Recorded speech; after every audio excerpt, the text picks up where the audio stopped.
Yeah, yeah, yeah, Yeah, yeah, yeah, yeah. Hold on, yeah, hold on, yeah. hold on, hold on. This is the lobby music. Oh shit. East of the Valley Blues out on Death is Not the End. You know those guys? Oh yeah. Love that shit. Love that So their good. digitals are free.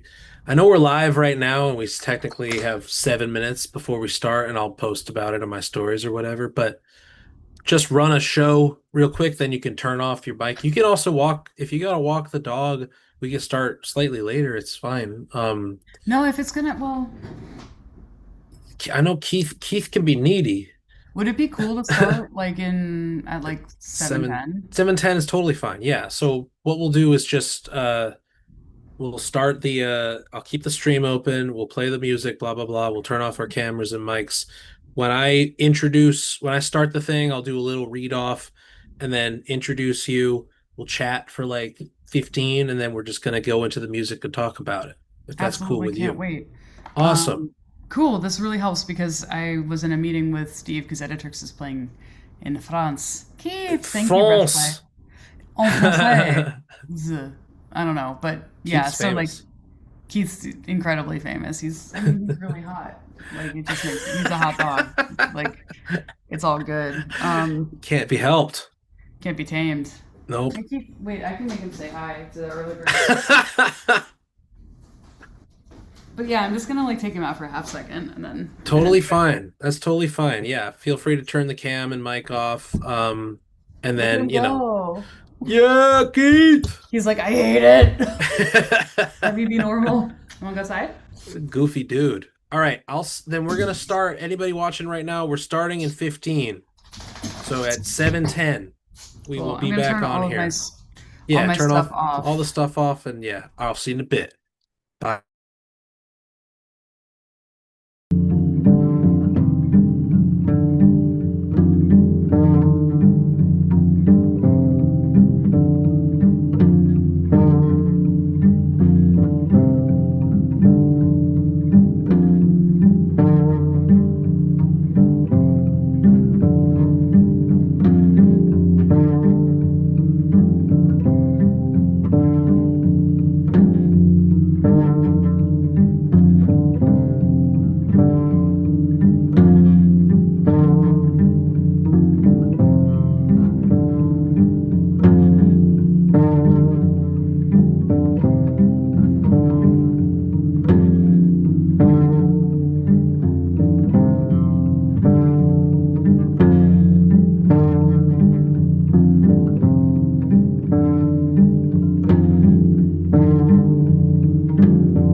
starting out the stream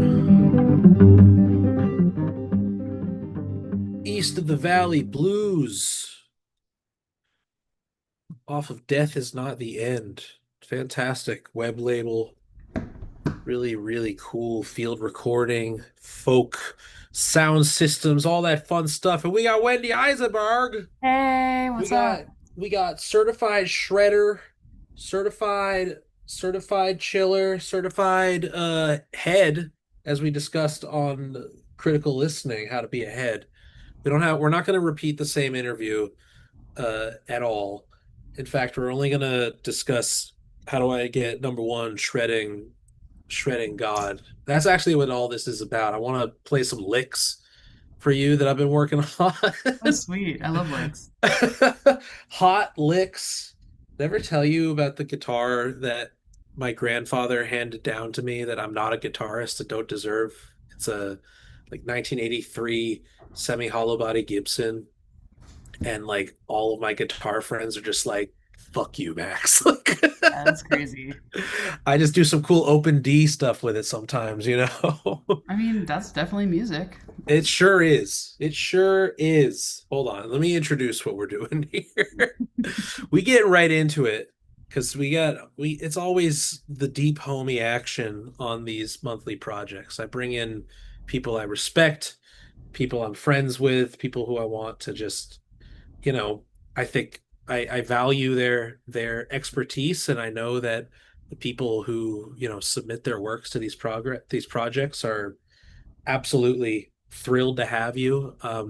We've had Raven Chacon in the past, David Moore.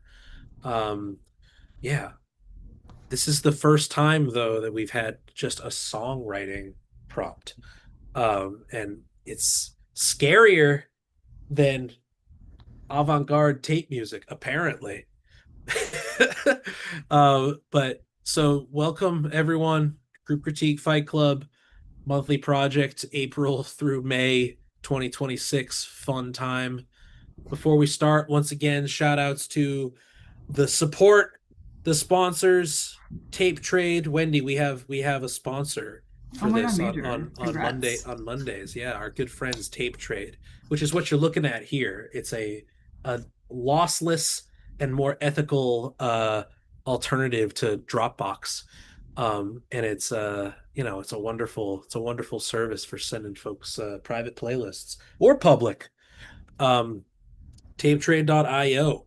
Um, so how we usually do this, Wendy, is you and I have a bit of a conversation, and then we just get into the music.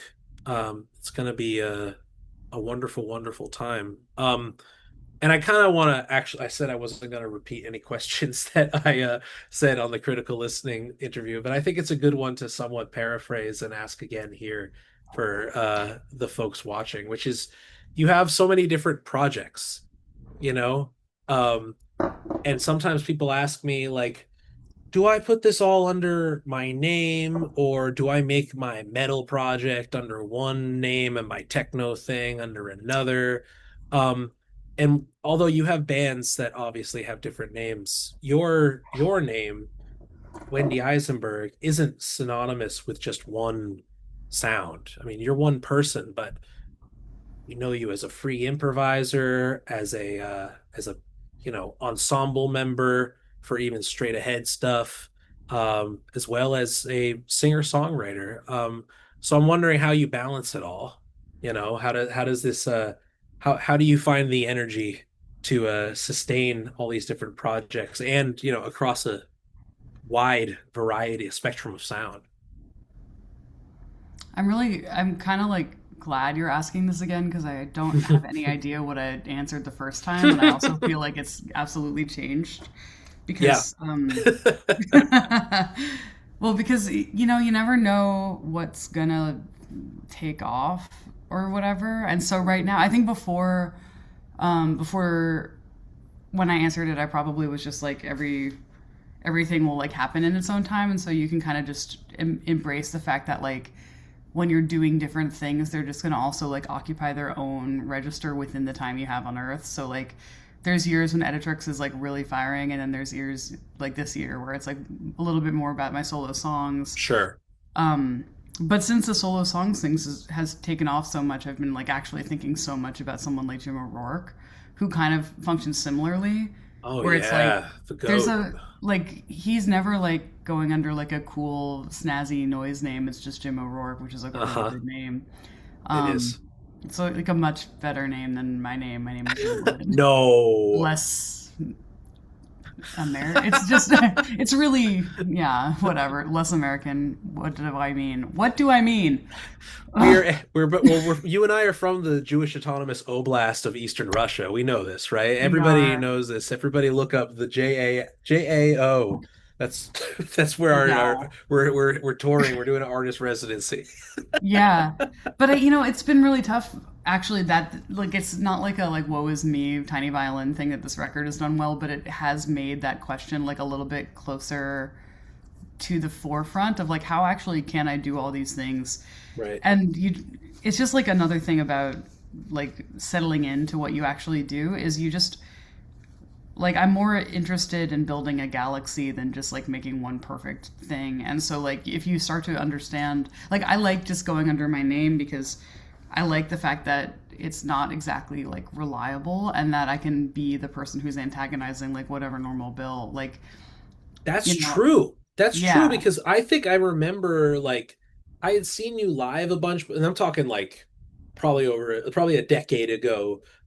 Like finding some of your music and just like expecting, knowing that I'd seen you in an ensemble, just free shredding, and then hearing songs with lyrics to be like literally like a double take as to like, oh shit, like the range it's coming Oh, through, so even right off, it's one of my earliest memories of listening to you on in a recording and being like, it's like subverting the role of the ensemble member, or I don't know, there's a lot of purists in free improv that might scoff at the idea of writing melodies and words with meanings, but I admire, I look up to you for that because it's sometimes there's a demon on one shoulder saying oh like you yeah. gotta like you said, it's like building a world, not perfecting one little thing, but sometimes I don't know, there's an OCD itch in many of us to feel like we have to,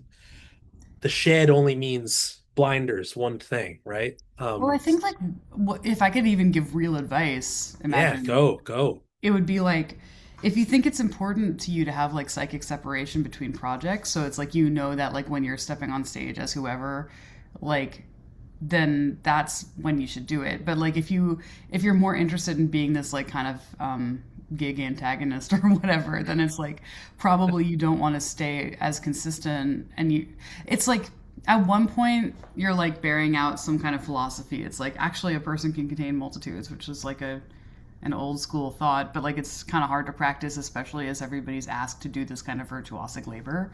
Where like, Mm, if you do gig work, like the person that is named you is like their hours are being stolen in the name of work for like any number of things. It's like you're not just the guy pushing meat through the grinder, you're also the guy doing like clocking in this thing, or you're doing some kind of other labor. And either way, it's like there's a cosmos that is you, and then like if you choose to share one part of it as another name, it could be a source of protection for you, or it could be a source for you to like let out something with your id that you couldn't under your own name, you know interesting. That is also true, right? I so if mean, you think there's about like yeah. persona, it might be more fun, which It's I could. theater.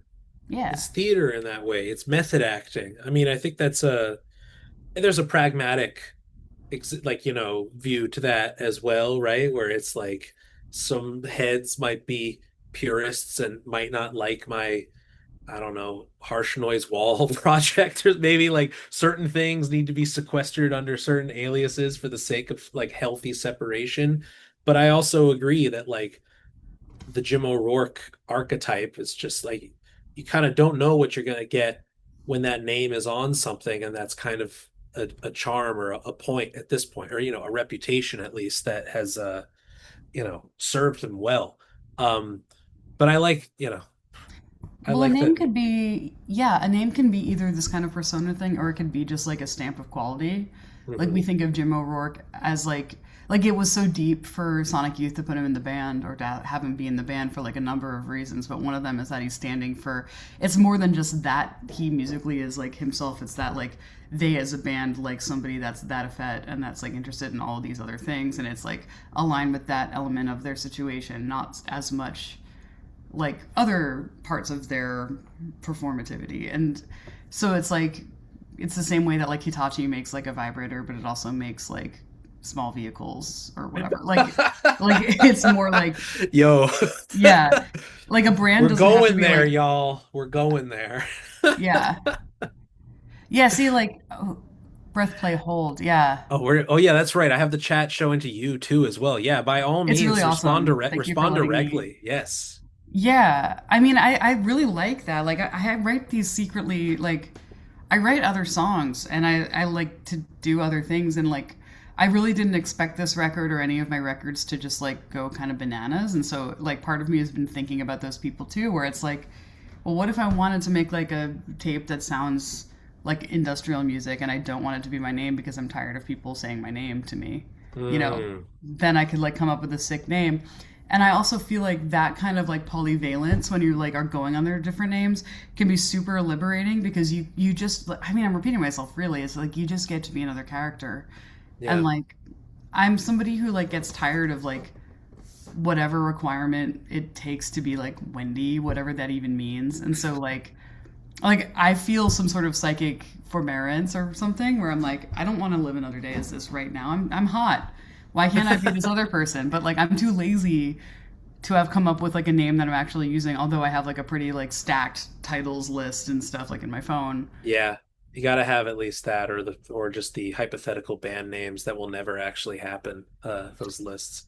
Yeah, and then when you make your industrial record or whatever, you can do it under that name. But the only thing is it's like with all of these decisions, it's like what God are you praying to? Like the God that would like pay attention to you in because you already have a proven track record. Because with free improv, you can release records for like 10 years before anyone cares. Yeah. Or with like any music actually. Like you Yeah, just, that's totally. yeah, so if Totally. you don't want people to care about it, but you like want like people meaning like industry people, like if you don't want them to give a shit about it, you're actually free. But if you do want them to give a shit about it, it could be thoughtful to, you know, make it kind of obvious. I mean, I think it's also like Pat Flagel's career is interesting too, like with that, Mm, because it's like it's not like the solo stuff is under like their name; it's under Cindy Lee, and right. like that's just a different separation. True. That's true. They Yeah, also run exactly. I forgot about that. what with their old sweatshirt. Yeah, yeah, yeah. Yeah, Yeah, even your collaborator Kramer, for example, you know what I mean? That's like that's a name that's I mean, for those that know, I mean, that's it packs a punch, right? I mean, obviously also a producer. But I don't know that I always put the producer and composer kind of in the same brain with this. And to me, it's like, yeah, John Zorn, like these are that could mean anything, you know? I wanted to shift gears slightly just related to the topic itself. It's just like I was joking, semi-joking before when I said like it's a lot harder to write something simple such as just a melody and harmony.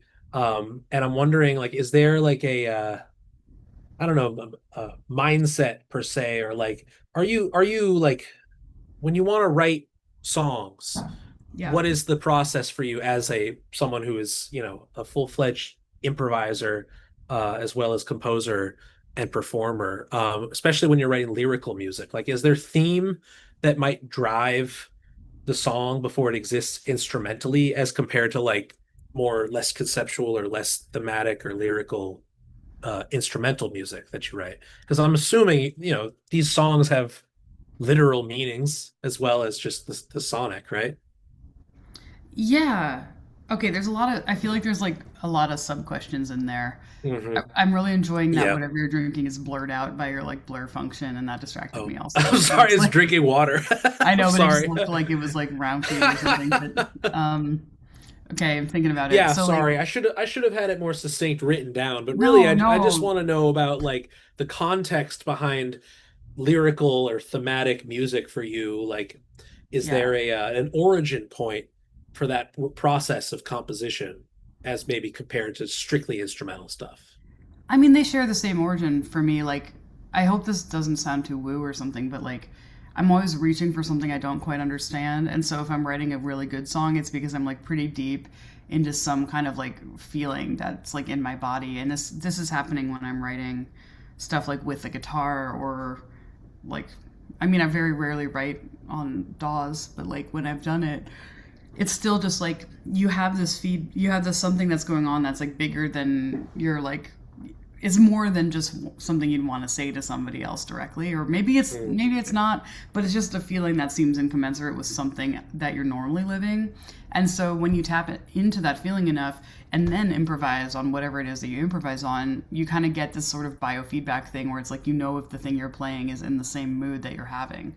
And so first it's a matter of sitting down and not clarifying like your intentions or something, but like because it's like you don't like if you have any kind of judgment in the process, you can't write anything. It's the only judgment that you actually can enact is does this feel the same way as this other feeling? Like, Mm. is the translation like you are you translating the minimal amount? Like, is it just a direct sensation?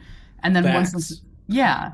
And so when you're like writing a melody or whatever, it's like the last thing you should be thinking about is like, is this melody like harmonically conservative or correct or like or is this texture that I'm using right? It's like no, like you the only guide is the feeling that you have. So if you're writing like that when you're like when you're improvising you're doing the exact same thing, but you're if you're improvising with another person it's like the biofeedback is like multi-part. So you're trying to like really sense your own feeling and you're also trying to hold psychic space for somebody, and then like the way you play together is either like about that or it's resultant from that, but in any case it has to be from the feelings first, otherwise it's not urgent and like it doesn't need to happen. It's just like an exercise, and like those are really holy. You got to do exercise stuff like for real, but like if you're in the moment of performance or a recording that you want to share with somebody or like in the act of writing something that you want to share with somebody, it can't be like, oh, I'm figuring, or I mean it can, but like that could be, it would have to be within the emotion. Like if it's feeling didactic or like you're teaching yourself something like that has its own interpretational richness, but it's like really different than like the like I'm having this feeling that can only come out this way where you like know it's right. And then you do those exercisey things in safer moments so that like when you're in the moment of like communicating the emotion, you've already practiced doing that a little bit.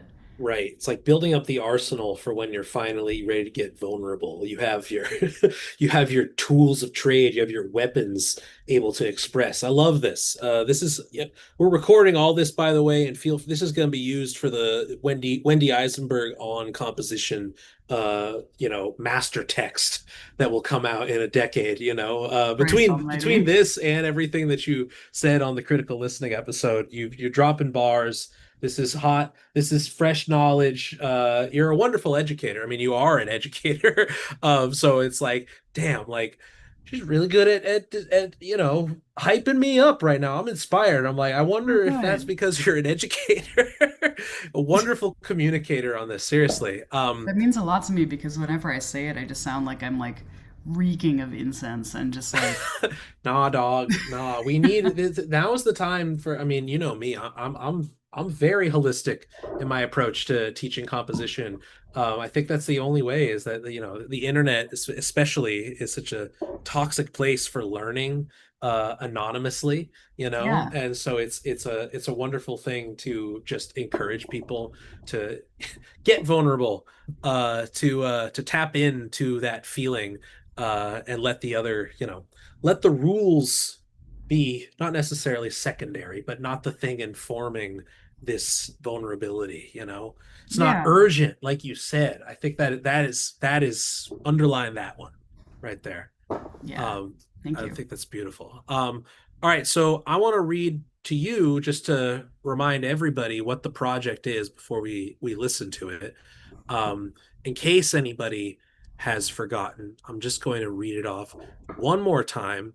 um Quote Max. um, we are continuing with our back to basics compositional prompts as a response to DAW bloat and fatigue. Compositional intent cannot be rooted solely in the tech. Even in electronic music, the art requires deliberate choices at the fundamental level. For a simple song structure, these fundamentals must include an equal emphasis arrangement on both melody and harmony. Now, I'm saying this in strictly simple song structure.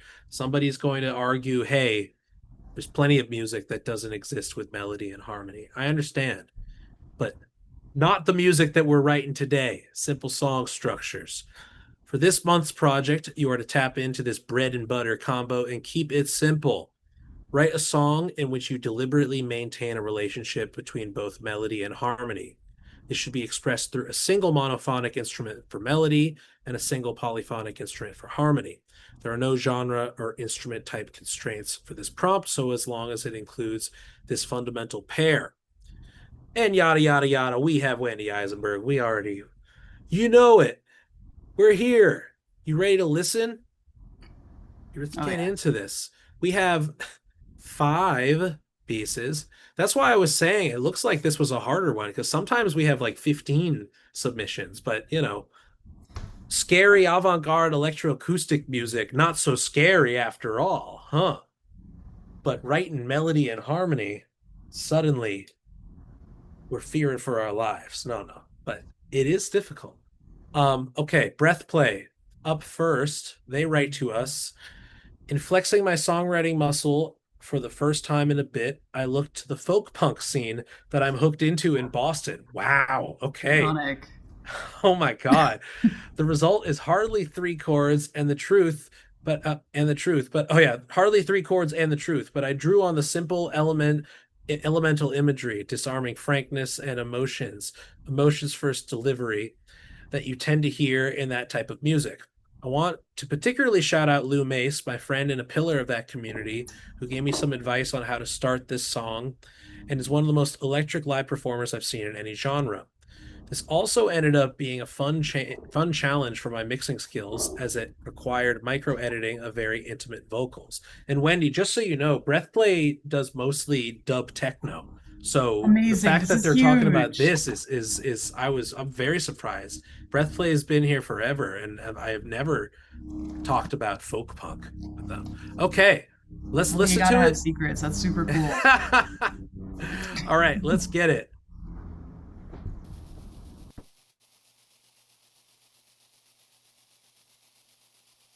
It's quiet. Stone face, I'm the ocean, you're the cliffside. You're holding firm in the face of the storm, but I know time is on my side. I'm always right, every time I don't wanna be. And I can tell when someone wants to be rid of me.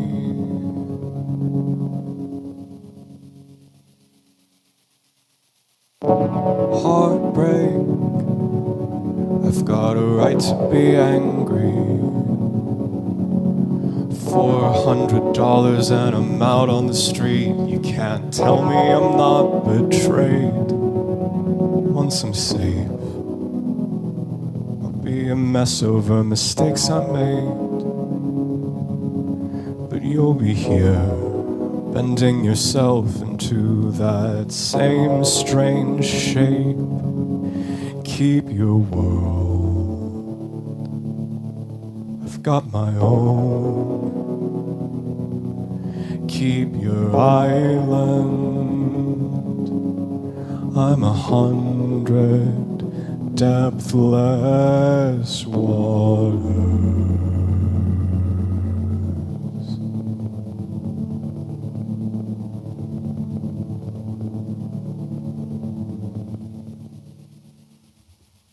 Beautiful. Very, very nice. I am loving the miniature etude, short and sweet, 1 minute and 51 seconds. Breathplay, I've heard plenty of their vocal stuff prior to the strictly dub techno stuff, but it's always or oftentimes highly produced. Talk about vulnerability, the stripped down. I didn't say it has to only be 2 instruments here specifically, and this lovely combo here. How do you feel about talk about that vulnerability? I mean, this sounded urgent, no? Yeah, absolutely. I don't know. Is Breathplay in the room with us? I think they are, Only, yeah. only in terms of Yes, on the chat, yes. In the spiritual realm. I think yeah. they're here.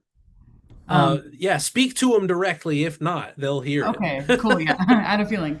All right, I have like a million thoughts. Are you a David Sylvian fan? Hmm. I don't know if we're Like, gonna have a meet what the lag is on the yeah, response. yeah. Yeah. Okay. Um, Make it more in the hypothetical realm. thank Yeah. you. Sorry, I'm not really like a chat jockey No, yet. neither. But I rarely am too. Oh, they don't know okay, who Breath, that is. Okay, you there are you in go. for such a treat. So there's this record that is so important to me called Blemish by David Sylvian.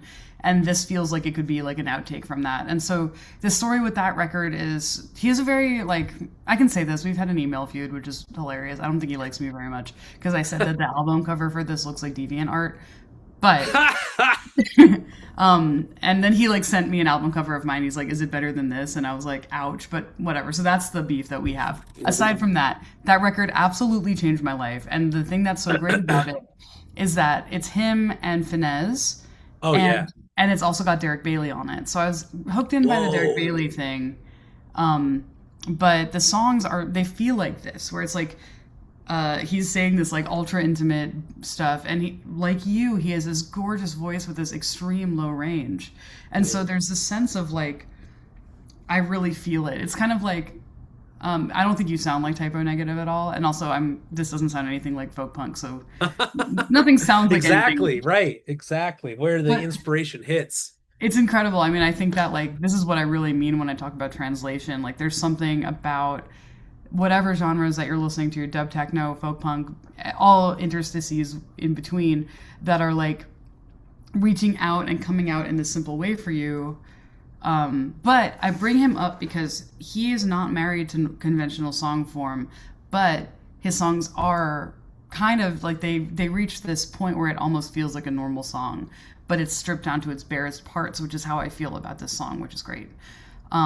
Things that I think are really smart about what you made. Like, one, I love how like the glitchy delay thing is almost it like is the drums. It's so incredible. It sounds like an ocean wave, like what you're Double, singing. double, double, double, double, The or like the time delay or something. Yeah, yeah. yeah, whatever that texture is absolutely stunning. Right. And like Tremolo, time tremolo or something, right?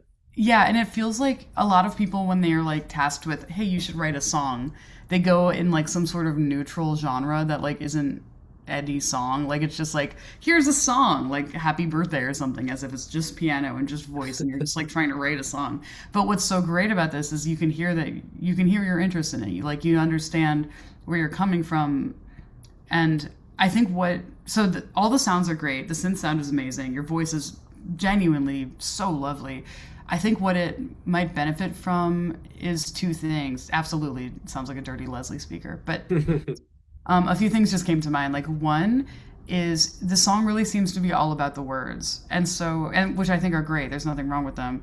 But what you could do is when you're playing with the harmony in the keyboard accompaniment, you don't have to make it like on the top of the bar every time. Like, you could use the keyboard chords to underscore a specific word. And it's not always like the first beat of like 4 or 8 or whatever, but like the harmony in a song like this is like the thing that underscores the intensity of the emotion, because you're getting this kind of like static heartbeaty here's the quivering intensity of my feeling, and then the harmony is to be like shading whatever line that is. And so when the shade of that harmony is coming through underneath the melody, and this is just like a constant sort of tremolo-y dirty Leslie beat, whatever, if that's kind of fucking with where the beginning of and end of every beat is, that will make those words feel more disjunct if that's what the line's meaning is to you. Or that will make it feel less like here's a thing that's like starting every beat. I don't know if that's too recursive of a way of putting what I'm trying to say, but like, No, I totally, yeah, like maybe yeah, not like putting accent solely on the formula of downbeat emphasis, but like allowing for more suspension and then potentially an offbeat, or emphasizing a word that might not be on the one or even on a whole number if we're counting to four. You know what I yeah, mean? I think that's great. Yeah, I mean that's definitely would subvert even this stripped down, like even allowing for there was one moment, a break where it did like where there was like a Yeah, full bar rest, which was very nice, but I'm people will attest, the huge fan of the silence, huge fan of the patience. I was imagining this a little bit slower.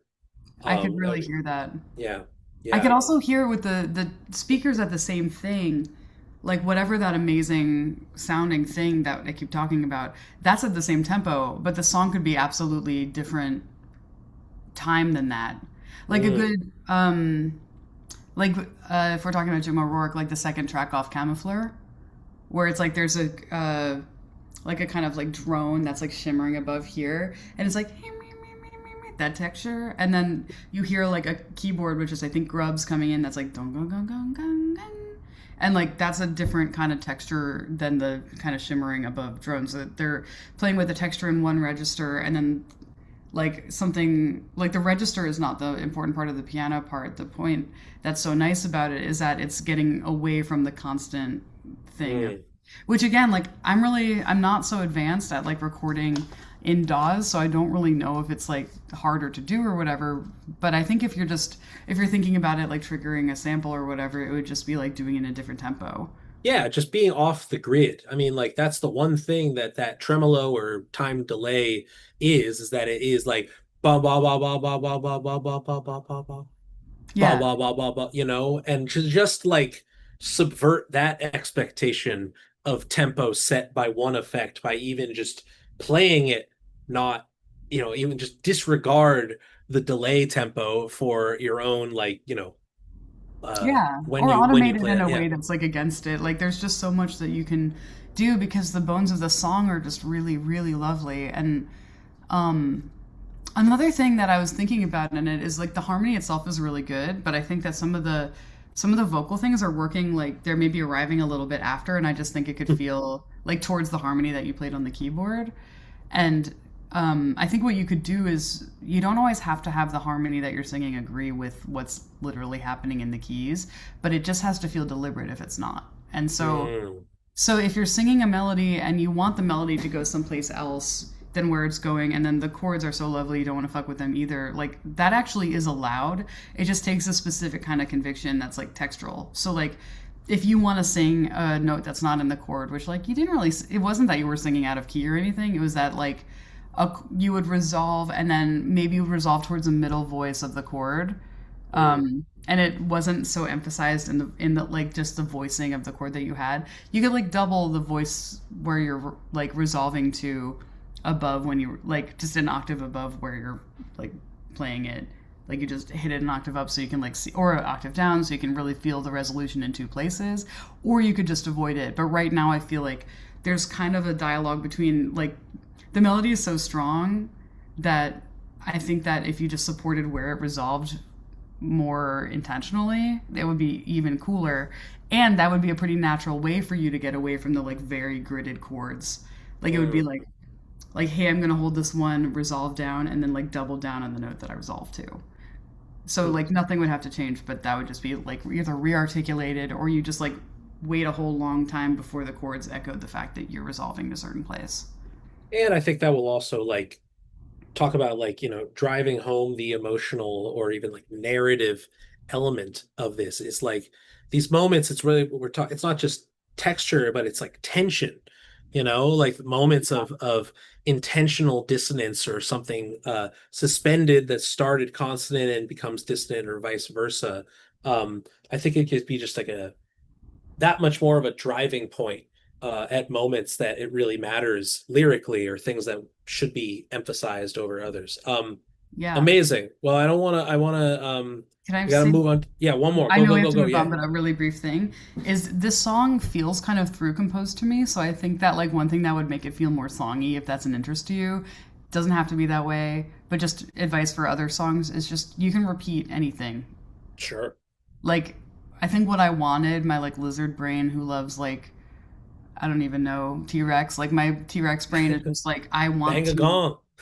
yeah, like I wanted you to repeat like something like You don't have Nice. to. I like songs that don't a lot. But if you wanted to make it feel more like here's a resolution, or the resolution is not complete, but I'm repeating something to kind of lull myself, or whatever it is, like emotionally that you're feeling with the intensity of these lyrics, like letting something repeat will let people into what's most important to you.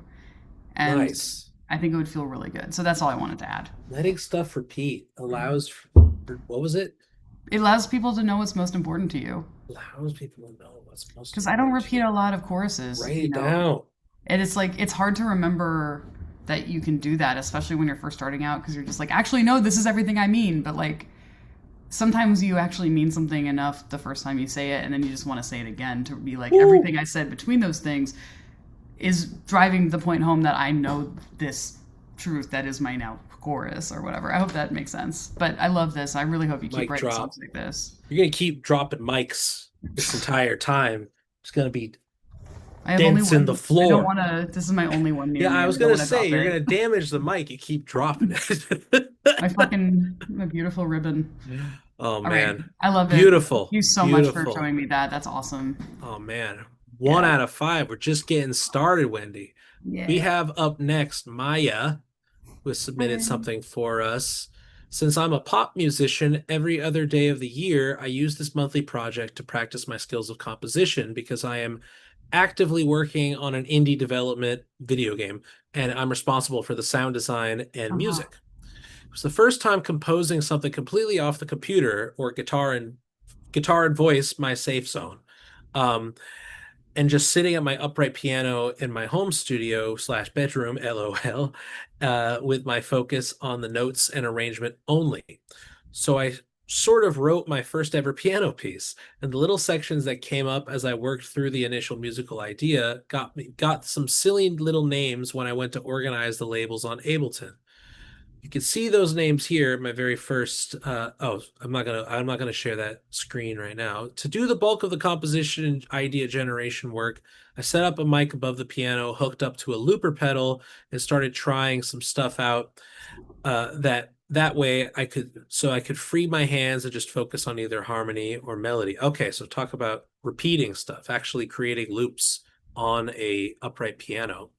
Um, to focus on either harmony or melody at the time, but still stay at my piano to do it. It was challenging, but also really rewarding. Also, as a bonus fact, when I actually went to record this MIDI into Ableton, I could not use the metronome. Obvious if you listen to the track and its rhythms. So I made my own weird little backing track out of Foley samples from our group sample pack. Oh yeah, Maya was in my class last month making some Foley sample packs with us. The typewriter sound did me real good. I ended up taking out most of the metronome, but added back different little Foley hits in the piece while trying to keep my final mix as minimal as I could go. Interesting.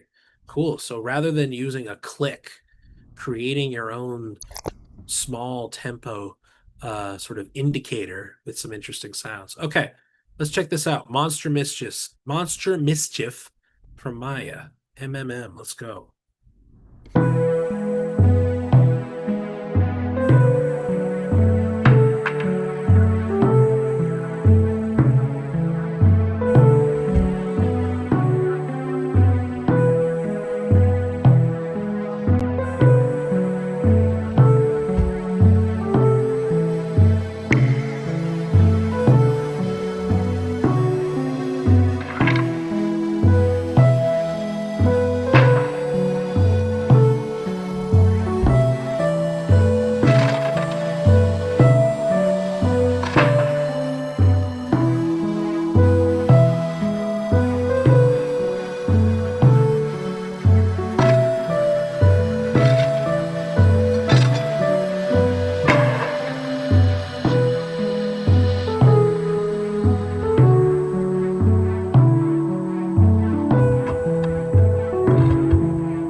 Nice.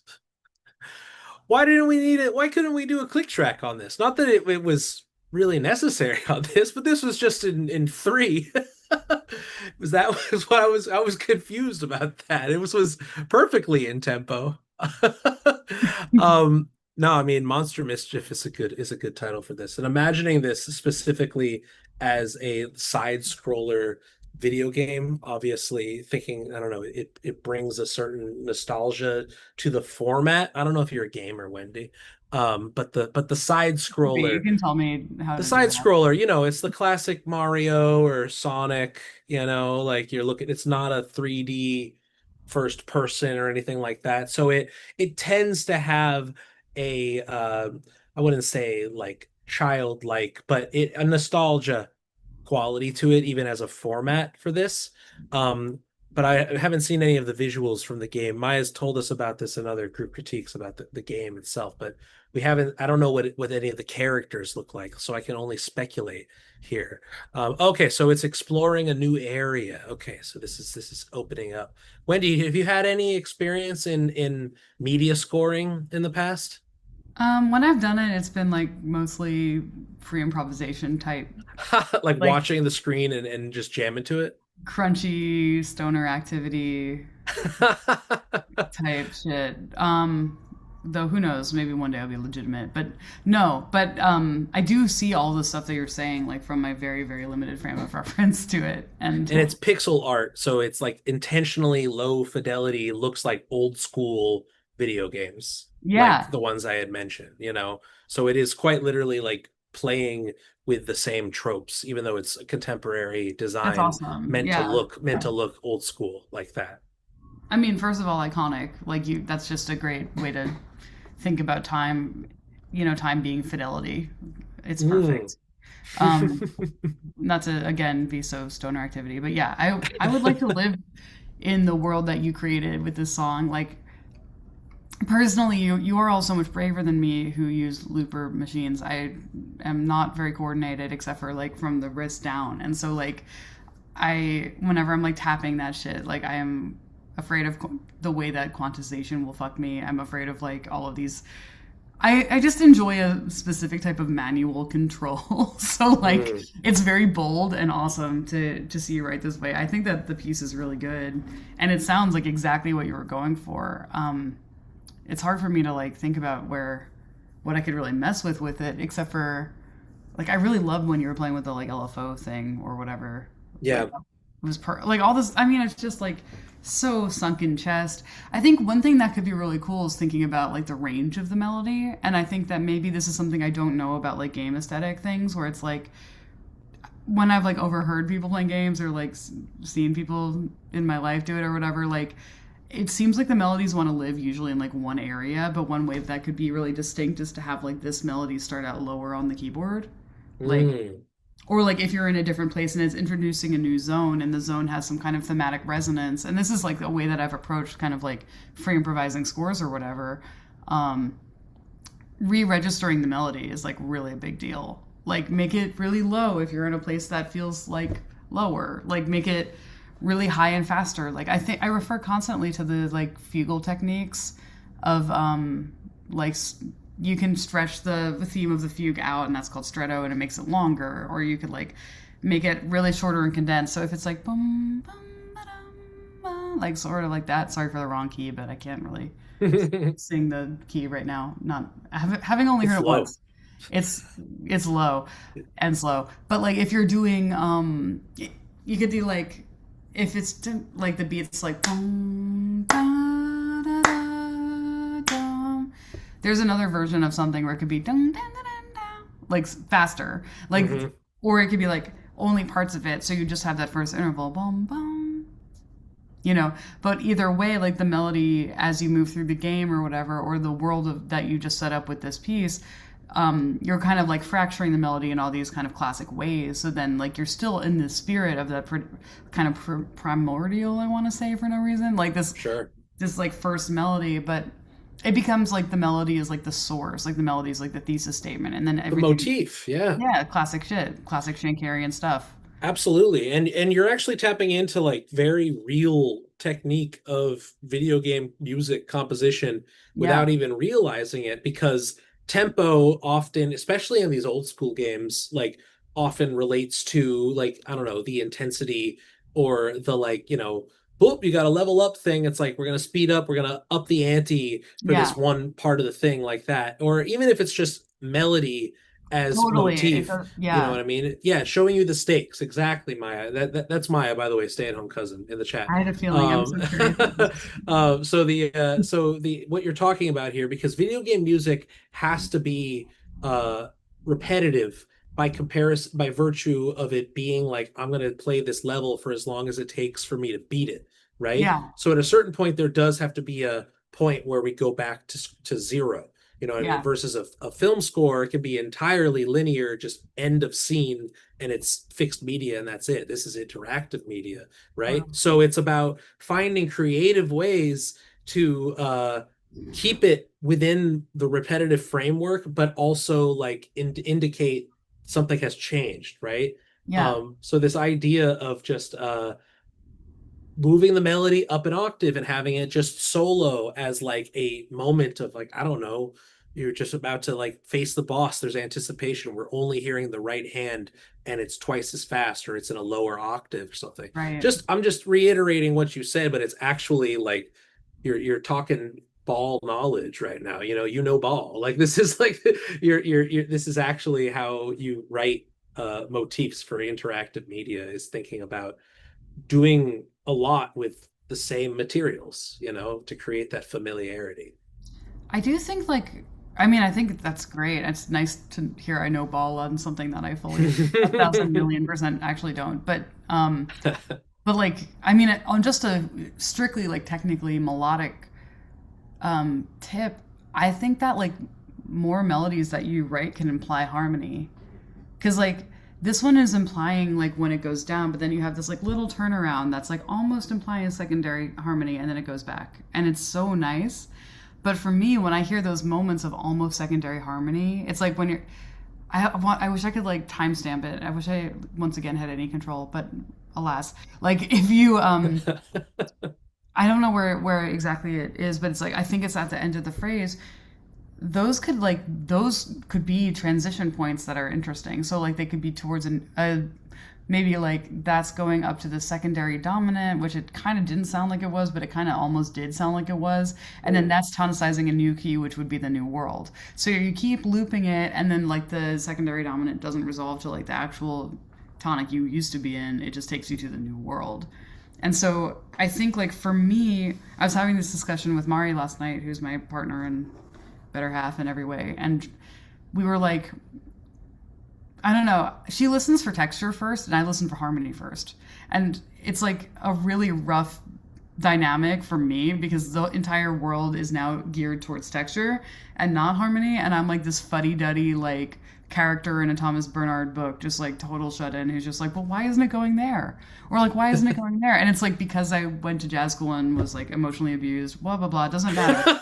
But like, the important and like relevant part of it here is that like, for me, like what's so nice about harmony is the potential that you can go someplace else always. Like every chord is a frame of reference for like pretty much an infinite amount of like a garden of forking paths, whereas textures to me are so nice that I just want to either stay in them or I want to subvert it or whatever. But it's like a more sensuous game, but with me harmony feels like that same sensuous game, but I can actually, because of my experiences, fuck with it more. And I think here the original, like the start of this like long ass rant, is that like when you write a melody, it has implied harmony no matter what. Like even if you think you're writing a melody that has like no harmony to it at all, like it's implying something. And so it's a really good thing for you to do as a composer to just like set that melody with as many different harmonic options as possible. And so this is probably especially huge if you're composing for something world building like a video game, because like that melody, that same exact melody set in a different harmonization can be like the same world but in a negative image, or it could be the same. Context. Yeah, it just is the context, the same way that like the loop is going to send you someplace else. And so, and this is true also for the type of songs like the breath play song, which is so good. Like if you if you're working with harmony, like the idea is not that harmony is always static or not static. It's that you can go someplace. And so it's more literal in scoring media type situations. But actually, if we go back to the beginning of when I was talking about like writing with emotion, it's like if you let the harmony be dictated by the melody, that's usually like the melody is coming from that primal cry place of like I need to say this, and so the harmony is like this kind of second order like context of it where it's like I need to say this here. And so when you think about video game writing or any kind of writing of song, it's just like you can say the exact same melody in one verse and then reharmonize it in the second verse, but have the same melody too. And it can be like an entirely different experience of hearing it. And that's to me like when people say the same shit all the time, like in life, people are like, hi, how are you? Yeah, I'm fine. And like it changes meaning with like how much drugs you've done, how much sleep you've gotten, how much stress you've gotten, like if you like the person. And like that's really the function of harmony. It's not to show off, it's not to evoke something familiar. It's just to really fuck with the thing you assume is always right. So for this kind of thing, I just say like, I want to hear you reharmonize it and I want to see what that does to your loop. And I'm just reading your thing now. Yeah, looping the harmony and writing the melody, totally noble, totally gets you there, but it's a reciprocal process. So if you write the harmony first and then you write the melody, then it's your, like, to me, it would be my civic duty. It could be yours if you want it. Right, flip it. To flip it. Yeah. And then if you keep flipping it, you're playing like a game of Exquisite Corpse forever, and that's just your compositional practice. Boom. Yeah. Oh my God. Everybody, Kareem said, this is invaluable. Sergey says bars. Like, you don't understand, Wendy. Oh. What are you, a teacher? What are you, a professional musician who's articulate and is aware of their process and able to share that knowledge with those that are interested in these things? Wow. I'm in an exceptionally well-appointed prison. Oh my God. With that, we are going to move on to our third submission. Thank you, Maya. That was awesome. Thank you, Maya. Oh my God. And you're funny. And you got jokes. Thank you. Oh wow. my goodness. I'm in a bath. This is so nice. We got a track from Sergey. They write to us, okay, so I wrote the entire music the evening after I read about the monthly project because I was excited to have to write a song. But the words took a while. I finished them this morning.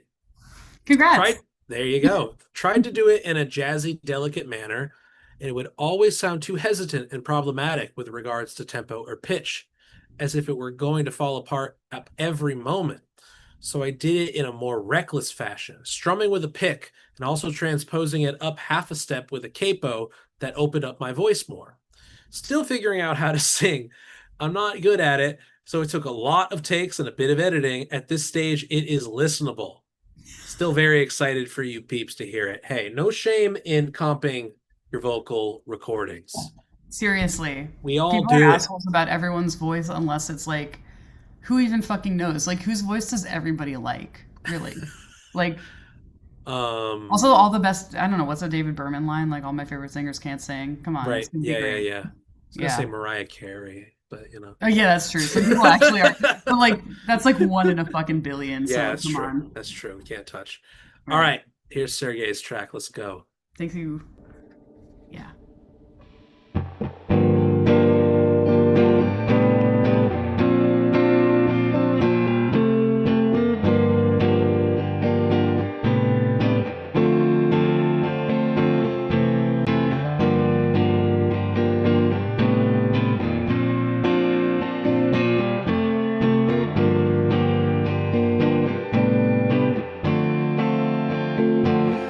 Čujem okove kako zvone na smetlištu tokova i ova reč već je toko nam bez lekovite dosade treperimo čokova. Neko zove me i vremenom je otrovan.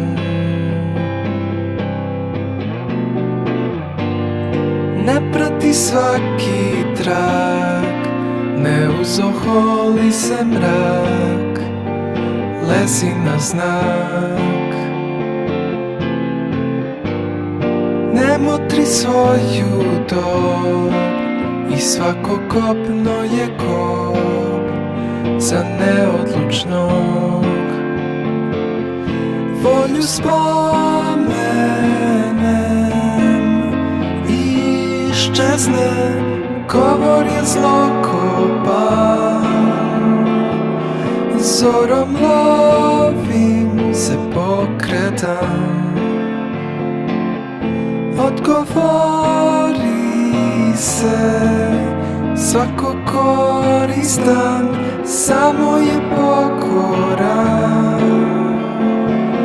Blagosloven sam i ne treba mi potvrda.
Bro, what the fuck?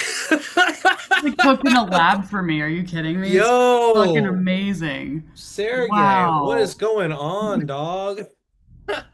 It's like That's I wanted to write a song, is what they said, as I was excited because I wanted to write a song, and write a song you did. This is like it's if amazing. Antonio Carlos Jobim was Eastern European and interested in slowcore, but was obsessed with modality. Like this is like I'm hearing so many different influences here. Um, and Terrence, yes, that's like what Breath Play said, just a yeah. beautiful note on the production, the power of doubling, putting two vocal tracks left and right, doubling, doing the same melody more than once. Might feel a little weird, and you might feel, oh man, I'm so flat. And then you pair it with yourself twice, and you're just like, oh, lovely little pairing, lovely little chorusing going on here. I love it, man. Wendy, give it to him. Tell him.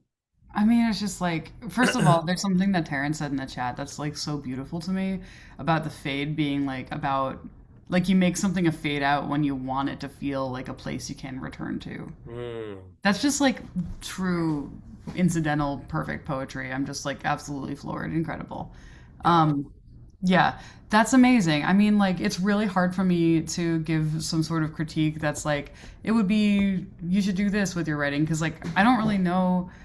Like, this just feels like a song that I wish I'd written. And, like, it's really so close to my practice that I'm kind of just like, this is fabulous. The things that I really love about it is usually when there's like a lot of discernible reverb, I get a rash, but it's perfect here. Because it's like you're going it's like more of like a Cranky Records reverb. It's not like a reverb that's like this is the reverb that's at the bottom of the Ableton thing that I Right. could pass it. It's like very intentional and very grainy and very like textural and like so I mean it's just melodically so strong. I love the irregular phrase lengths.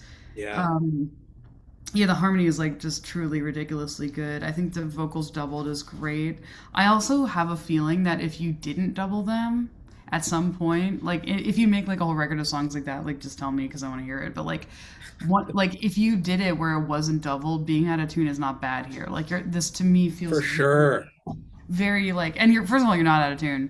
Second of all, like the thing that we think of as being in tune when you're singing is like very very subject to the harmony that's underneath it. Like there's barely any in tune anyway unless you're like a true like nerd about sense and stuff and like God power to you if you care about microphones that much. Like that's awesome. But like if you don't, the way that I don't, if your guitar is always out of tune and if your voice is always out of tune, you have to think more kind of meditatively about the notion of the center of the pitch.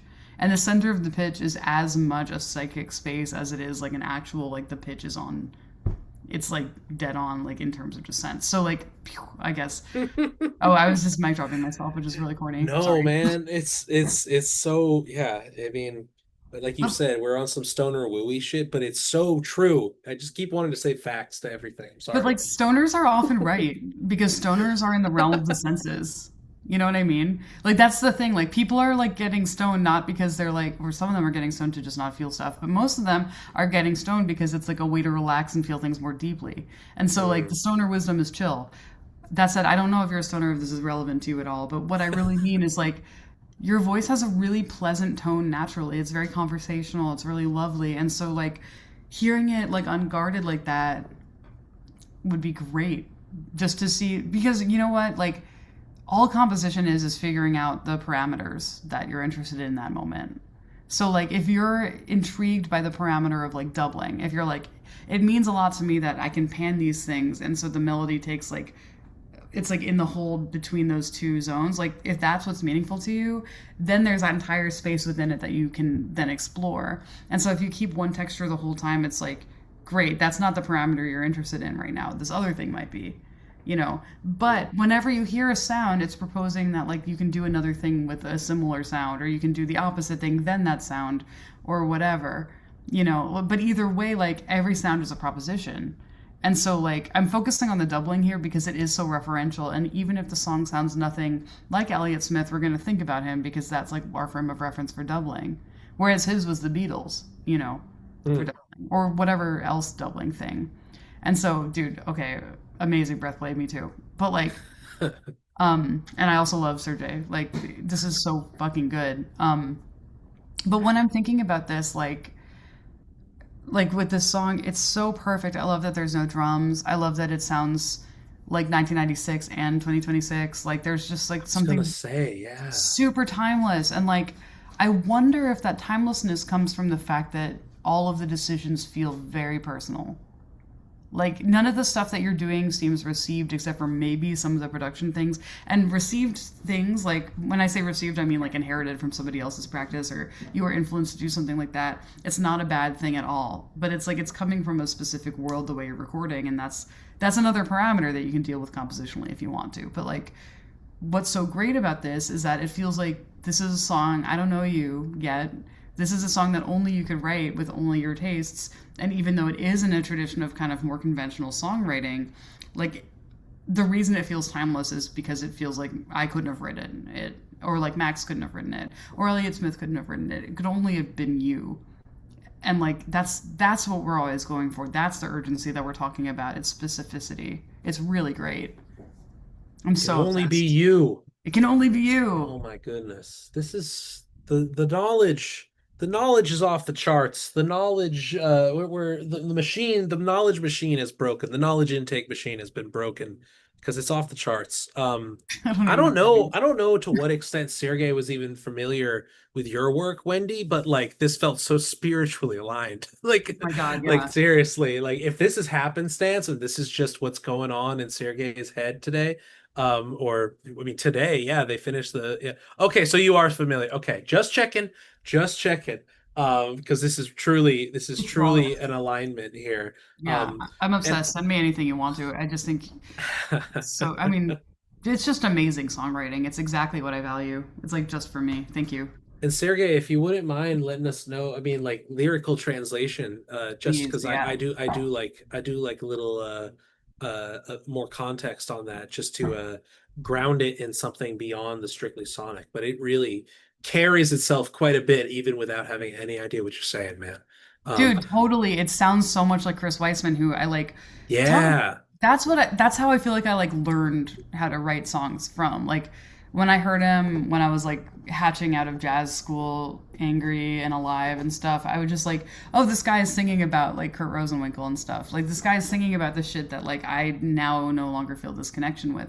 And like I hear his harmonic voice in yours in a really different way than I hear it in mine. It actually, this is funny. It reminds me of my ex-boyfriend's work. This guy Nabi, Nick Biseglia, who's now in Ruth Garbus's band and like is Mm. really tight with those people. I like this sounds like his first record, or not his first record really. It sounds like this other record he has called Ender Enders. So if you like that kind of world and you're like hungry for a different kind of style of production for it, I feel like you would really like Nick's work. And I can drop him in the Zoom chat and relay it that way. Yeah, I'll put it. Yeah, send it to me and I'll send it to Yeah. the YouTube chat. Hell yeah.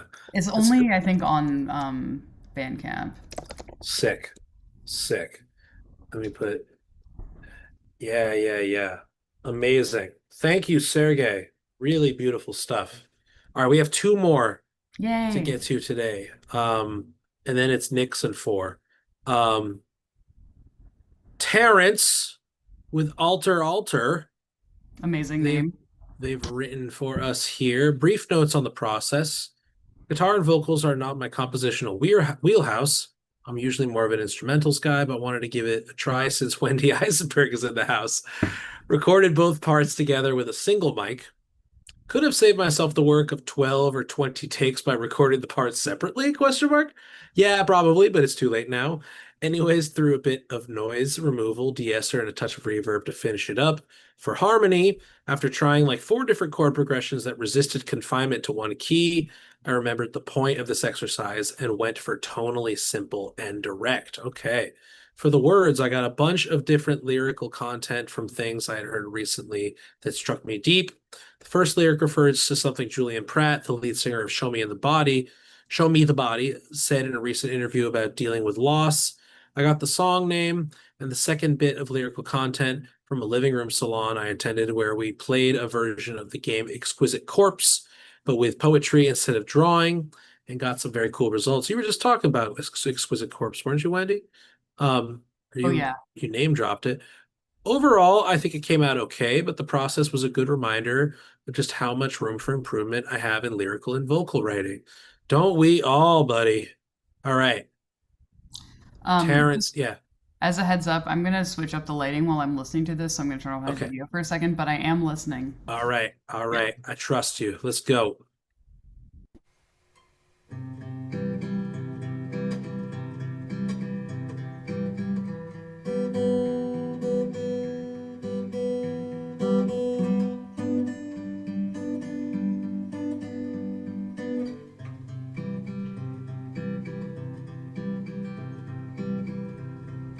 Julian told me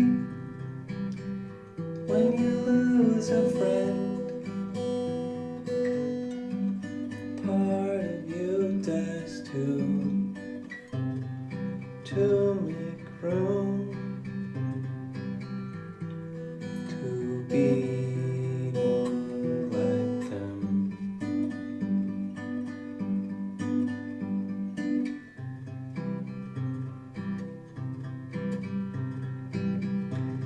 And in the wood grain of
are you doing?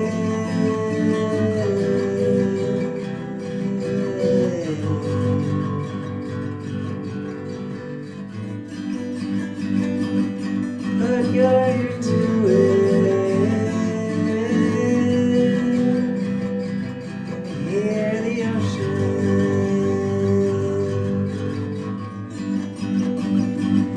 But you're into it and hear the ocean.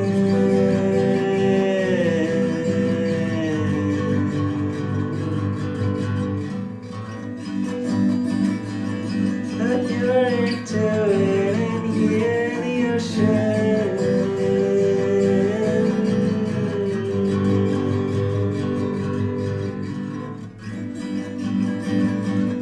But you're into it and hear the ocean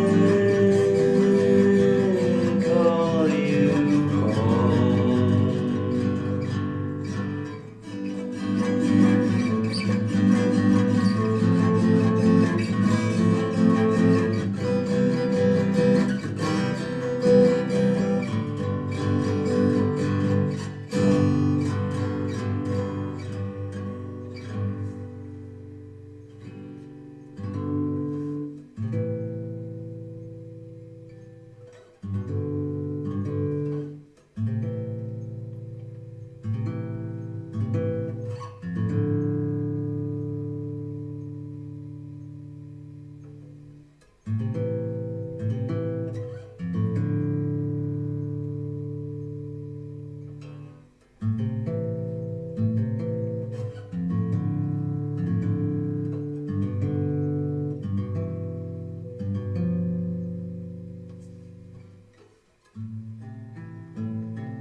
Beautiful.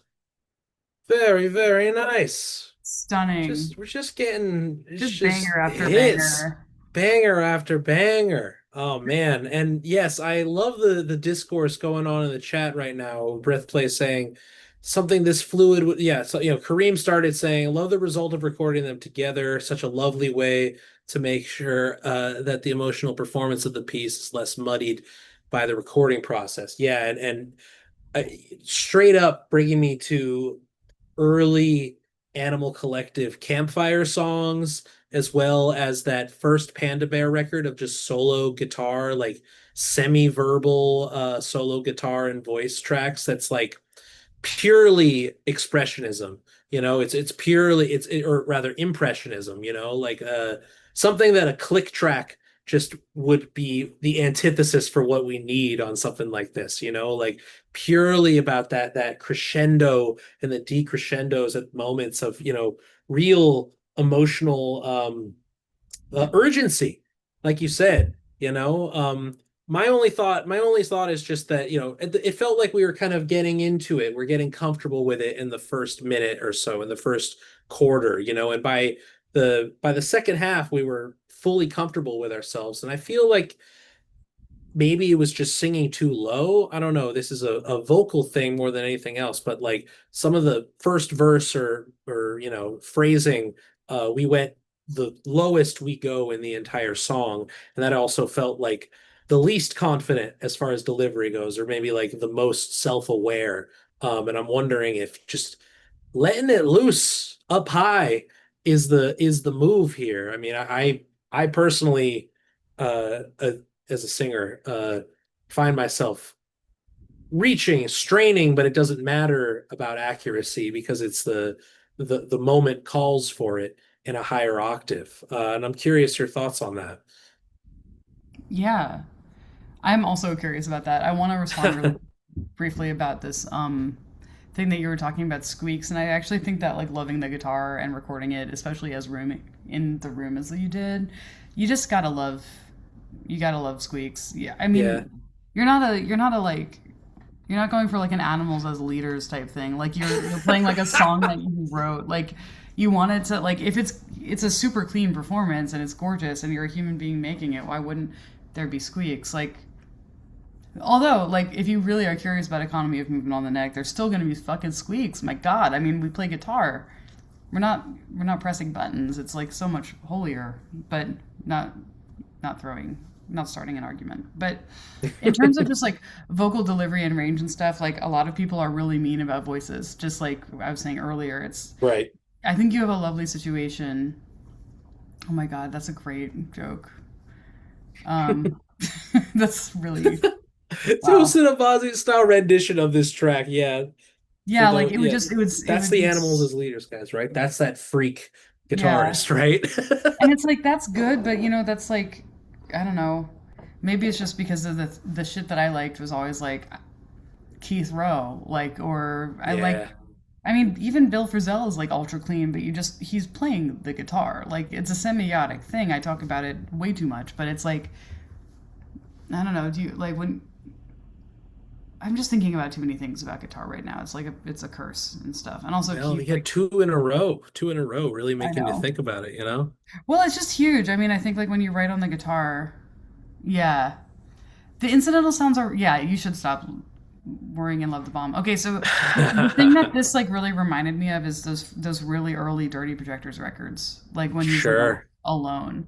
Not in terms of the harmonic stuff, like you have a different kind of voice with that, which is really cool. But like, I mean, that guy, God bless him, like what a bold singer. Like he's just like coming in there Facts. You just being like let it rip.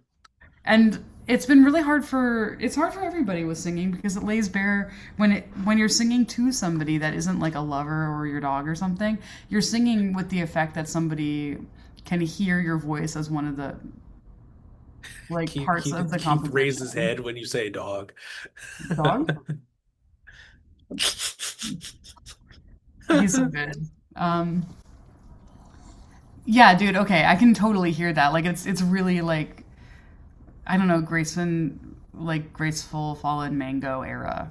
It's like Mm. Morning Better Last, which is like one of my favorites. Like it just sounds like that, and like that's like a dude who that's like some alone ass music. That's like a dude alone singing, and like when you're singing alone in a recording, that's a very different performance for when you're singing for somebody else. And then if you're prompted to be like, I'm writing a song so that somebody is gonna like talk to me about it, that's a different performance too. Like there's all these other factors that are like is this what's up? Is this like, who am I really singing for? And if you're singing to amuse yourself, probably you're going to be harder on yourself about certain things. And it's just nice to be like curious, like with yourself about what they are. Like for me, for a long time, I was like, I just need everything to be in tune. And like, if everything wasn't in tune, I would be like, I suck at singing. And then my voice is now more or less in tune.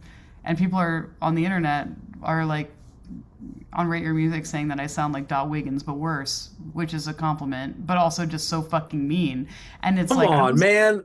but it's like I wasn't singing to him. I'm singing to like something deeper in people, Yeah. and that means that you can kind of get away with murder because like when like Dave is fucking howling these Dirty Projectors things, it's like. Is he singing for the person who's like, it doesn't sound like Megan Trainor. I don't like it. Then it's like, that's not going to work. But like, if he's singing for like the part of him that needs to sing, then it's always going to be fine. Yeah. And also, like all the best songwriters, it's like they can sing because like people want to hear songwriters because they want to hear some level of somebody accepting themselves in a version of distress. I really think that. 100%. 100%. No, Yeah. I mean, this is what the Suno Gen AIs of the world will not understand is that like you put a person, especially if we could see them, in performance, do something like this, even just singing up to some backing track, not necessarily playing Yeah. guitar and singing, but this combination of melody that's sung and lyricism and seeing Gorgeous. someone experience that live, there is a we we need you to feel on behalf of us, like you are able to express something that I am unable to articulate at this moment. That's why we need the arts.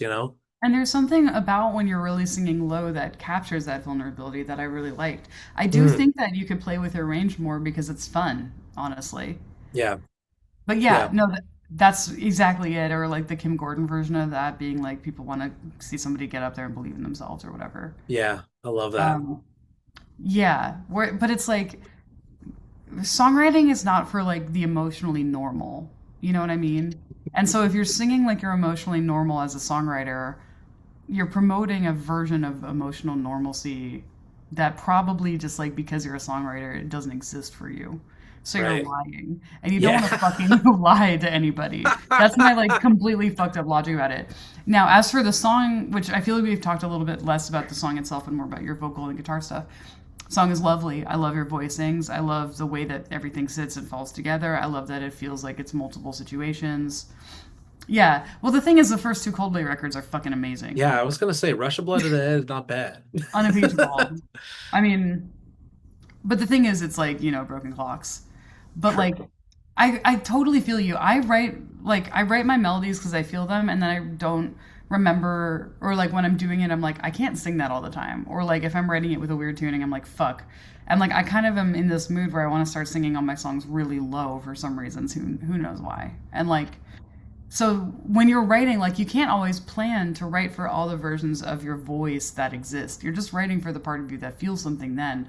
And sometimes you're writing a song with a cold and then you don't have a cold and it sounds like ass when you're singing it healthy. And like what are you going to do then? This is just like some shit that happens. But like what's nice is that like if a melody is strong enough and if like the way you're supporting it is strong enough, you not always getting there can carry the spirit of the song, or you getting there can carry the spirit of the song too because people can hear the effort behind it, and sometimes that's where the emotional center of the song has to live. i Mm. think I think it's cool. I think that like there could be some fidelity switches in your recording as you switch, like when you're like mixing it and stuff, you can mix the different parts of the songs ever so slightly differently so you can get a sense of the perspective changing.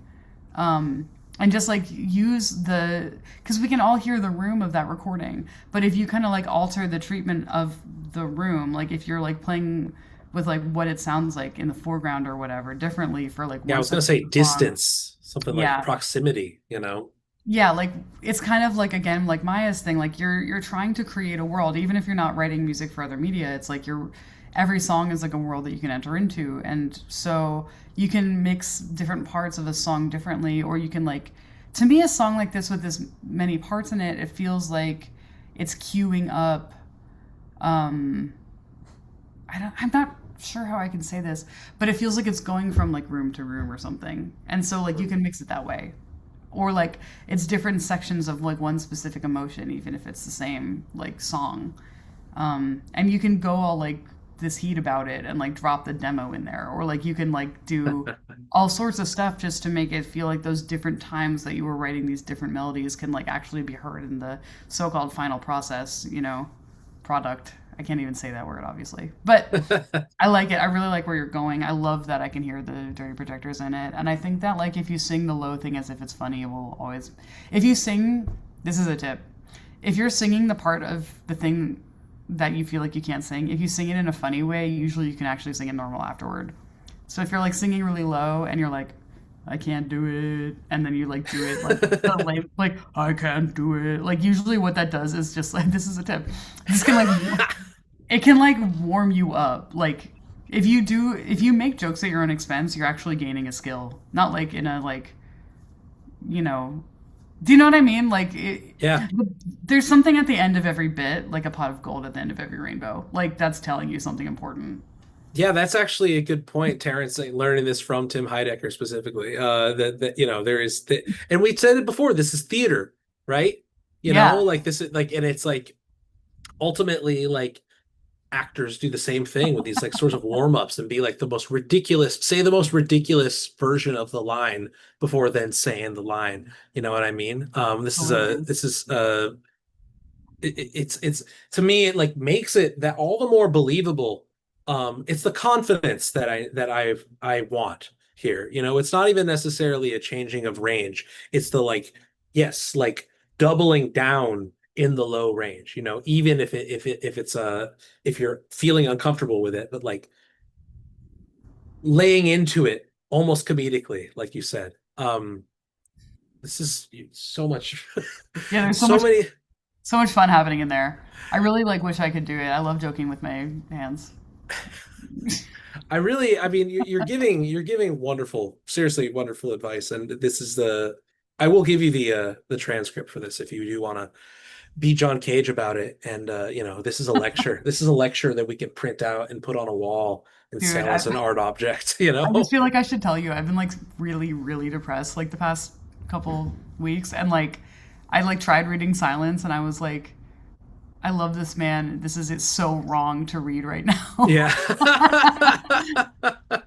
But it's like I don't know. I heard the story about how like everybody wants to always talk to him, so they just like or wanted to, and like he would just smile, and Yeah. it was such a beautiful smile that everybody was Yes. like, okay, and then they would walk away and like no one would talk to him. Like he would shut down and like go full like Ben Bennett mode and just be like,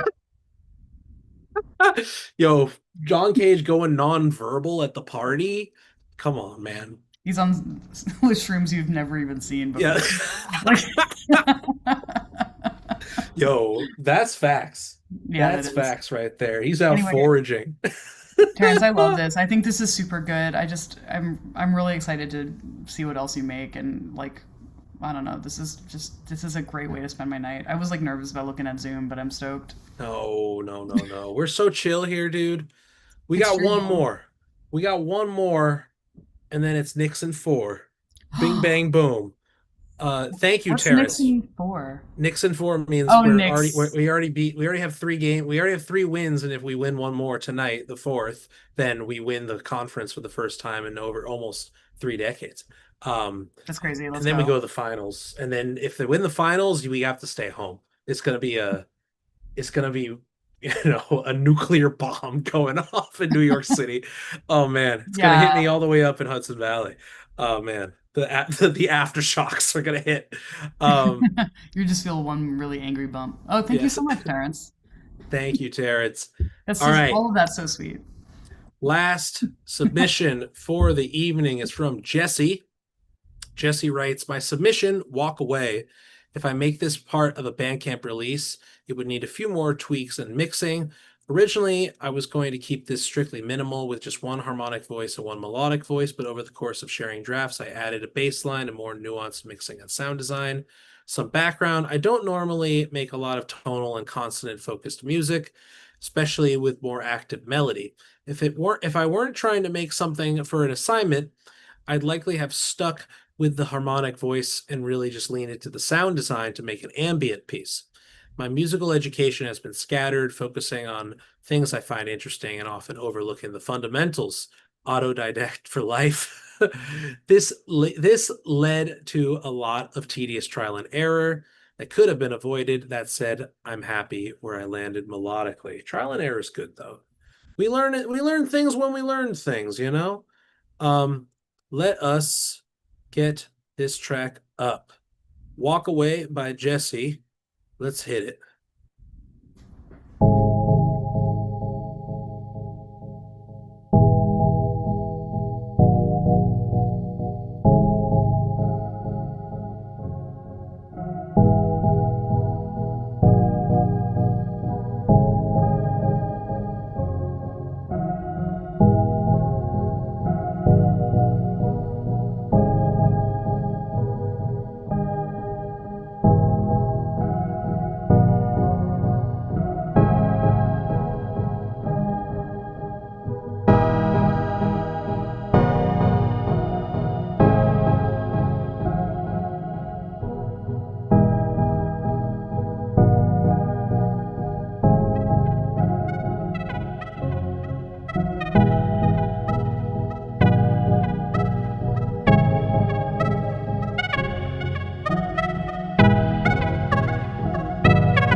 Nice. Very good stuff from Jesse. This would pair quite nicely with Maya's piece. Specifically, I had mentioned this to Jesse when they had submitted earlier drafts of this in a seminar earlier in the month. The the evocative sort of nature of this, like feeling like it's meant for media scoring. Like it's world building music in this way. The same way that Maya's is, in that like the usage of repetition and sequences. There's patience to this, but it's also like feels like we're meant to be in a room. Like this is music for a space that we interact with, and we can move on when we want. But the toying with repetition as a sort of function of the piece here. I know that it's not literally for media scoring the way that Maya's is, but it brought me that same sort of feeling. Like this is a map. This is a level of some sort. Yeah, it's interesting like the different ways that people like think about harmonic stasis because like it is kind of like you do get acclimated to a kind of world. And I think that, Mm, like what makes certain people interested in more harmonically rich music, and by rich I don't even mean like not static. I just mean like there's more density, like maybe there's just like more colors or something happening. Is mm. like it's about a quality of world that they enjoy. And like I love the way everything sounded. I was like listening, like I was like bent over taking notes in my I like ran out of paper, so I was like taking notes on my phone like a dork, and you could like see I didn't think of it. But I was just like thinking about you said something in the like way you wrote it up that was like I'm used to making these more ambient textures, and then was worried to put a melody. Like I don't. Can you actually like Max? Do you like know Yeah, where what was actually said there? they're saying don't normally make a lot of tonal or consonance focused music, especially with a more active melody. If I weren't trying to make something for an assignment, I'd likely would have stuck with just the harmonic voice, so the chords, Yeah. and really leaned into more sound design to make an ambient piece. But Yeah. I guess it's like that was so interesting to me because like I feel like you did actually have a bunch of cool sound design stuff happening, and also like you could go further on that and still have your voice be in it, like the melodic voice, I mean. And like Mm. I don't think that you maybe like meant this or something, but it's like it's kind of a false binary between like ambient music and like songs at this point. Or maybe I'm True. just like 100%. like 100%. by it because we're talking about Seafield and stuff too. It really did sound like that in the bass, and like everyone in the chat is just fucking crushing this crit or whatever. Like it's like points are Got good certainly people, y'all. yeah, it's really awesome. But what's so nice? Like there's like a crazy crash, and my dog isn't out of the room, so I'm like scared.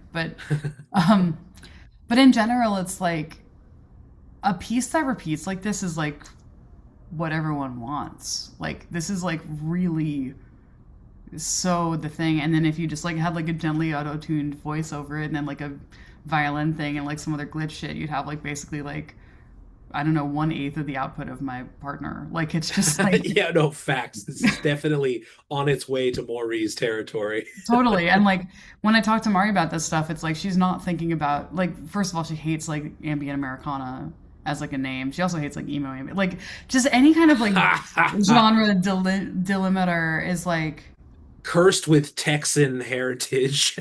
yeah, she's got a fiery spirit or whatever. But like her I'm bringing her up because this to me like so much of my relationship with her is like trying to understand music that's like this because I really enjoy it, but it's like so separate from like how I was trained to like music. And Mm, like when I listen to it, it's like I have to be in a certain like environment where I'm like really privileging synthesis over something else. And I love synthesized music. Like I love synthesizer shit, 80s yeah. beyond, whatever. Like it's all miraculous, but like it's harder for me. And so like whenever I hear it, and this is really beautiful, it wasn't hard for me.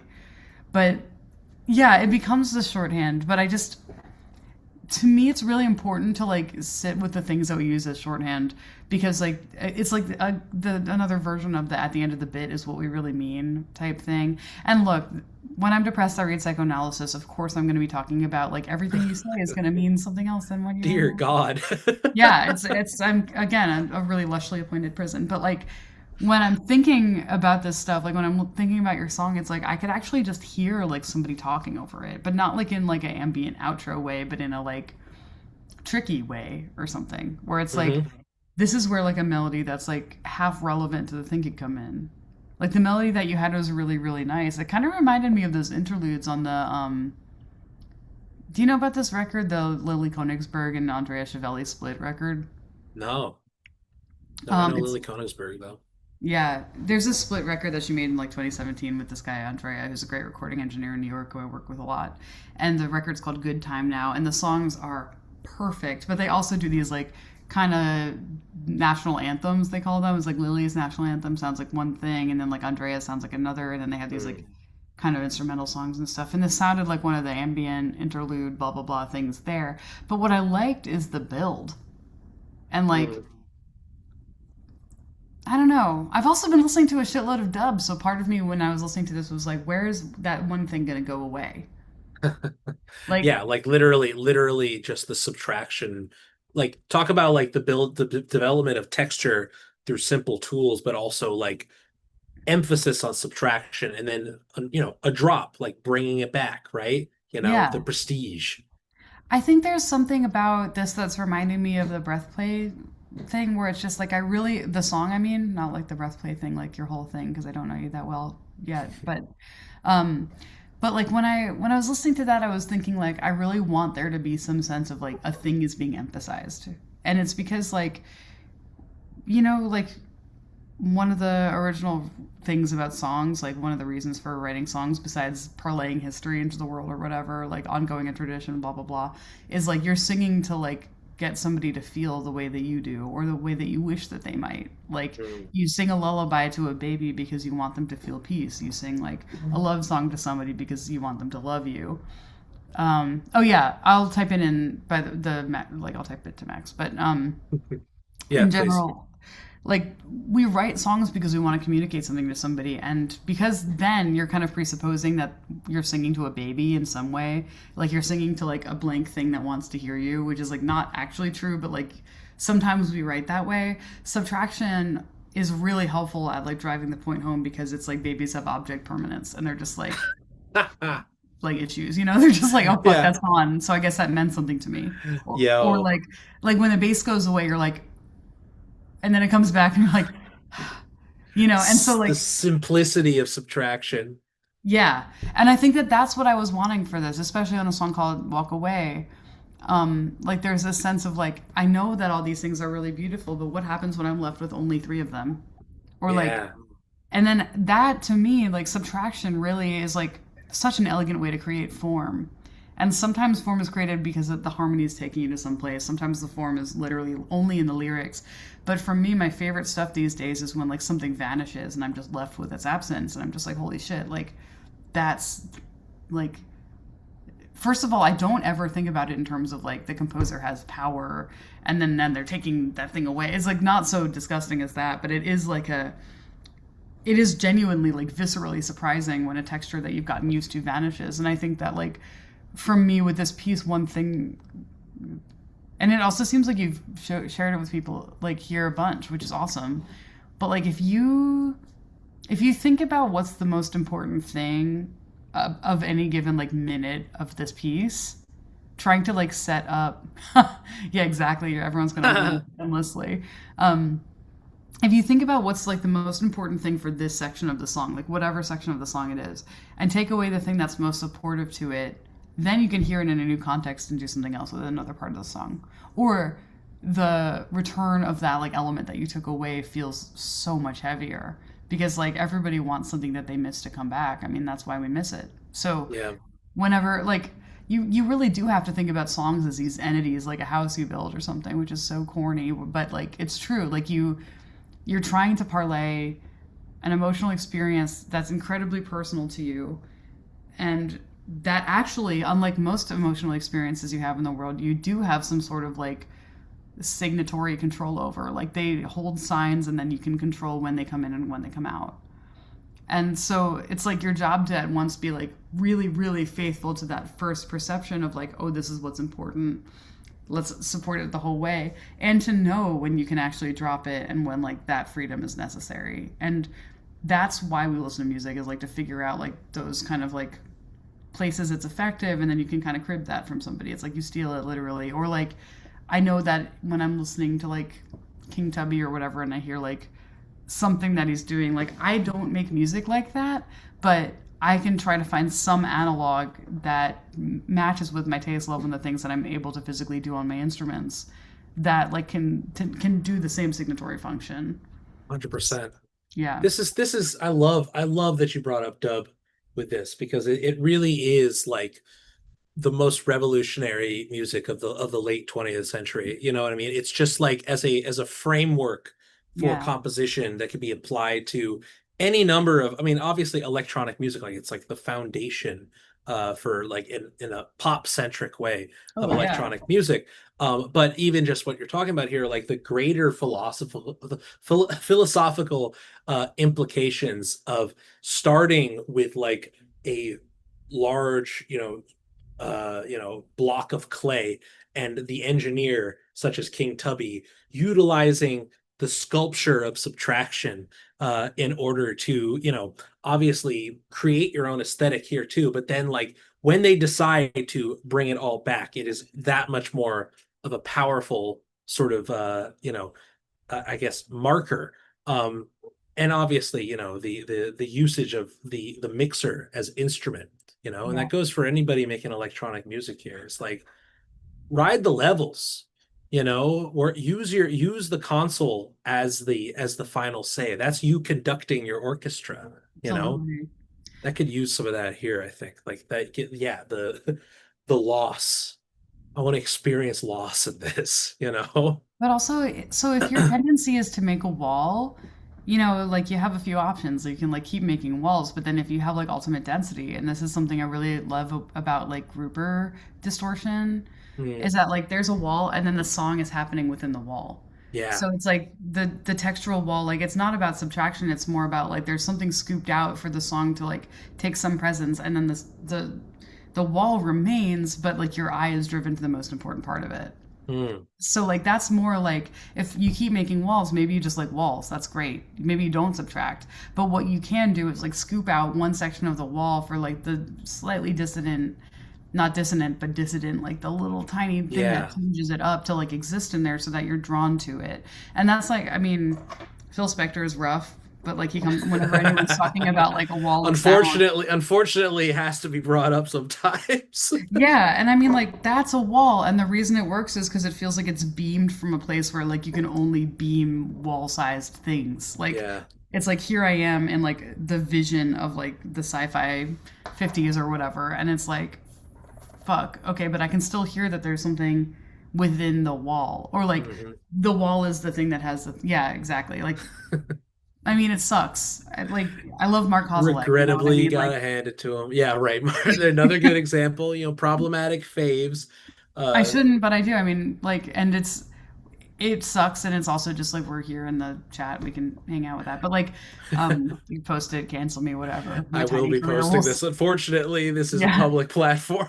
I'll admit it. I think the guy's a great songwriter. Who knows? But here's my thing: like, if you're dealing in subtraction, or if you're dealing in a wall, it's less important that you like do something different than it is to know that you do the first thing that you do. Like, it's more important to know that you have a tendency than it is to actually fix that tendency. Yeah. Because usually it's kind of like meditation, like you just focus on your breath and then it automatically changes because you're focusing on it. Like, if you know that you do a wall, yeah, making room for something, maybe subtracting, but also like, yeah, like if you know that you make a wall, just know that you make a wall, and then make more music, and then pretty soon you'll be the wall guy, or you won't because you're tired of it. But either way, it's like then something that's like actually part of your practice is like contending with now on like a rough sensibility. You're just like you're a guy who likes walls. 100%. And then you can think, what do walls do? You know, and then it's like, protect you. Sure, I want to make music that feels like that. And then the wall has like this almost analytic resonance, whereas before it's just like, here's a tendency that's like just something I musically do, you know? Sheesh. Goodness gracious, Wendy. You're so nice to We've been me. on we've been on almost 2 hours. You've Oh been God. dropping knowledge bombs left and right. The earth has been scorched with the knowledge and the wisdom of Wendy Eisenberg. I'm so glad that we have this on the record and this will be public. I'll be posting it tomorrow morning on the pod platform. I'll send you a link so you can hear it too. But this is one of the best, I would say. I think, like when we have real seasoned educators on who are articulate in their knowledge, but also like can tap in to just the name drops that you were given here. Like the we need a whole discography, bibliography for this conversation. This Oh was yeah, and you really, sort of type in the chat oh that yes, yes, yes. um, it's just like honestly, I'm just obsessed with 2010's DIY. I think it's the best thing ever. So Yeah, man. I mean, that's what we do in here. This is the this thanks, Breath Play. I wish that was so true. Yo, that's right. You're on it though. You're on the right wing pipeline right now. You're on the path as a guru. You're gonna get high on your own supply and then start Yeah. taking Peter Thiel money. I mean, I need a Oh new man. car. I would take some Peter Thiel money to get Yeah, a new right. That's car. true. That's true. Wouldn't we all? Oh man. Wendy, thank you so much Oh, it was a for pleasure. hanging this evening. It was really lovely stuff from everybody. But I couldn't have thought of a better person to assign this prompt to be listening with me. And I just, I'm I'm so usually excited. I'm usually the yapper trying to like get as much out of my co-facilitator as possible, but like I let you rock, man. This is Dude, this is I learned a lot too. thank you. I'm like a terminal yapper. It's really rough. So No, thanks it's for no, being it's into great. it. It's great. Coming soon to the Wendy Eisenberg Podcast Network, you Kill know. me. Amen. Amen. Wow. Fantastic stuff. Well, thank you everybody for tuning in. Thanks again to Tape Trade for hosting us and supporting us. And thank you, Wendy, for being awesome. Hope you have a wonderful evening. The I Knicks want to are record already now. up. Yeah, go. I hope that we've You guys, inspired each other. you It's, really, all of you inspired me with your great work. I'm so stoked I got to hear it. Thanks for oh trusting me man. with it. Yo, of course. Of course. Have a wonderful evening. Everybody have a wonderful week. Be productive, be vulnerable, be immediate, right? With urgency. Be urgent in your voice. Amazing. Yeah, Amazing. Take care, totally. Wendy. You Have a guys rock. wonderful night. Take Bye, care. everybody.